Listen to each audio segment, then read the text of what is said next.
YSRCP social media కార్యకర్త తారక్ ప్రతాప్ రెడ్డికి supreme court bail మంజూరు చేసింది. జస్టిస్ దీపాంకర్ దత్తా, జస్టిస్ అగస్టిన్ జార్జ్ ధర్మాసనం బెయిల్ ఇస్తూ ఆదేశాలు జారీ చేసింది. యూరియా కొరతపై ప్రభుత్వాన్ని సోషల్ మీడియాలో ప్రశ్నించినందుకు ప్రతాప్ రెడ్డిని అరెస్టు చేశారు పోలీసులు. యూనిఫామ్లో రాకుండా మఫ్టీలో వచ్చిన పోలీసులు వైఎస్ఆర్సీపీ కార్యకర్తను కిడ్నాప్ చేసి తీసుకెళ్లారు. పిటిషనర్ తారక్ తరపు వాదనలు వినిపించారు న్యాయవాది సిద్ధార్థ దవే.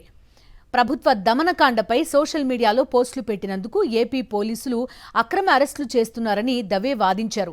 సోషల్ మీడియాను, భావ ప్రకటన స్వేచ్ఛను ఏపీ ప్రభుత్వం కాలరాస్తోందని దవే వాదనలు వినిపించారు.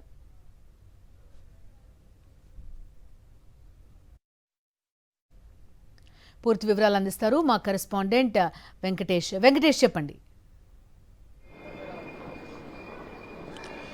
YSRCP social media activist Tarak Pratap రెడ్డికి సుప్రీంకోర్టు బెయిల్ మంజూరు చేసింది.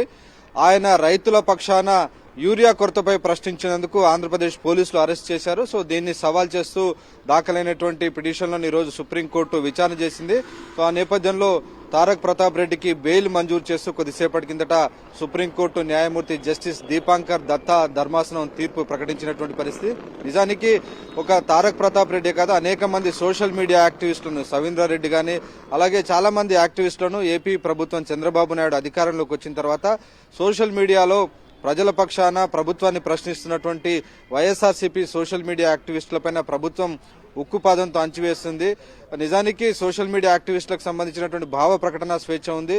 ఆ ప్రభుత్వాన్ని ప్రశ్నించేటువంటి అధికారం రాజ్యాంగం ప్రసాదించినటువంటి భావ ప్రకటన స్వేచ్ఛ కూడా ఉంది.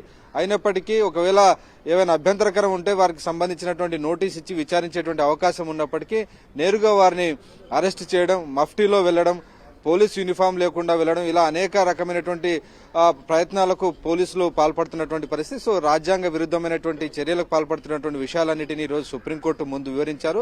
నిజానికి ప్రజల పక్షాన సోషల్ మీడియాలో రైతులకు సంబంధించినటువంటి యూరియా కొరత లేదు, దానికి సంబంధించి చంద్రబాబు నాయుడు ప్రస్తావించినటువంటి అంశాలనే తారక్ ప్రతాప్ రెడ్డి సోషల్ మీడియాలో తన ట్విట్టర్ అకౌంట్లలో ఆయన అంశాన్ని ప్రభుత్వాన్ని నిలదీస్తూ ప్రశ్నించారు. సో ప్రజల తరపున, రైతుల తరపున ప్రశ్నిస్తుంటే ఆ ప్రశ్నిస్తున్నటువంటి గొంతులను అణచివేసేందుకు అక్రమ అరెస్టులకు తెరతీసి వారిపైన ఉక్కుపాదంతో అణచివేసేటువంటి ప్రయత్నం చేసింది. సో దీన్ని ప్రశ్నిస్తూ ఈరోజు సుప్రీంకోర్టులో దాఖలు చేసినటువంటి ప్రతాప్ రెడ్డి పిటిషన్ సుప్రీంకోర్టు ఈరోజు యాక్సెప్ట్ చేస్తూ ఆయనకు బెయిల్ మంజూరు చేస్తూ సుప్రీంకోర్టు తీర్పు ప్రకటించింది. దాని నేపథ్యంలో ఆయన త్వరలోనే జైలు నుంచి బెయిల్ ద్వారా విడుదల కాబోతున్నారు.